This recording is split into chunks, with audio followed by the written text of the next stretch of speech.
جھنڈے جھومائے دعوت خطاب دے رہا ہوں آپ کے قائد میرے قائد امت کے قائد قائد ملت اسلامی جو امام الانقلاب حضرت مولانا فضل الرحمان صاحب کو مائک پر تشریف لائے اور عوام کے ٹاٹے مارتے ہوئے سمندر سے مخاطب ہو قائد جمعیت حضرت مولانا فضل الرحمان صاحب.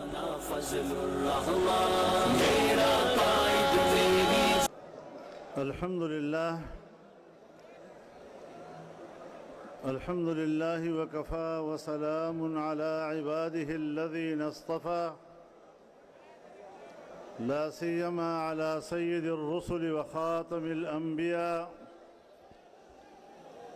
وعلى آله وصحبه ومن بهديه مهتدى أما بعد فأعوذ بالله من الشيطان الرجيم بسم الله الرحمن الرحيم وما محمد إلا رسول قد خلت من قبله الرسل أفإن مات أو قتل انقلبتم على أعقابكم ومن ينقلب على عقبيه فلن يضر الله شيئا وسيجزي الله الشاكرين صدق الله العظيم. جناب صدر محترم حضرت سائیں عبدالقیوم حالیجوی صاحب، اسٹیج پر موجود علماء کرام، مشائخ عظام اور اس خطے کے زعماء، بزرگان ملت، میرے دوستوں اور بھائیوں،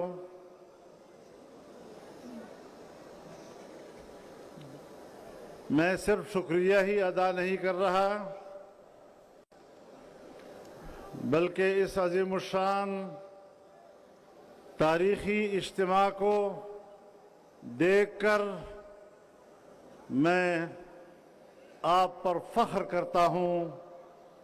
جب بھی ہم نے آپ کو آواز دی ہے آپ نے اس پر لبیک کہا ہے اور آپ کے اس جذبے کا جواب ہمارے پاس اس کے لیے الفاظ موجود نہیں ہیں. اللہ تعالی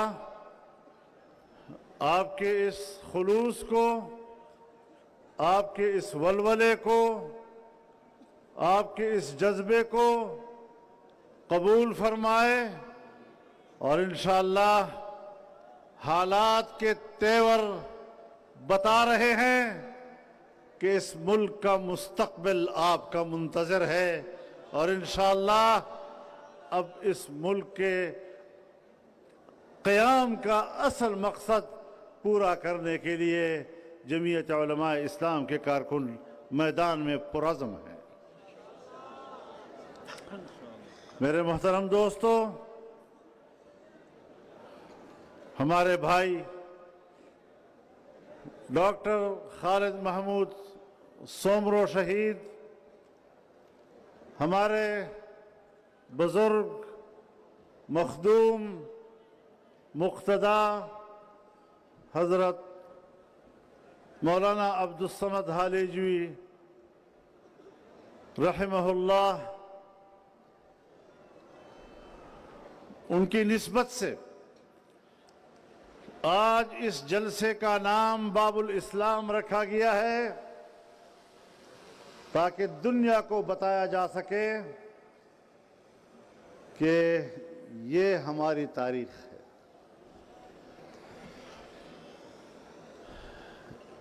ان اکابر کو خراج عقیدت پیش کرنے کے لیے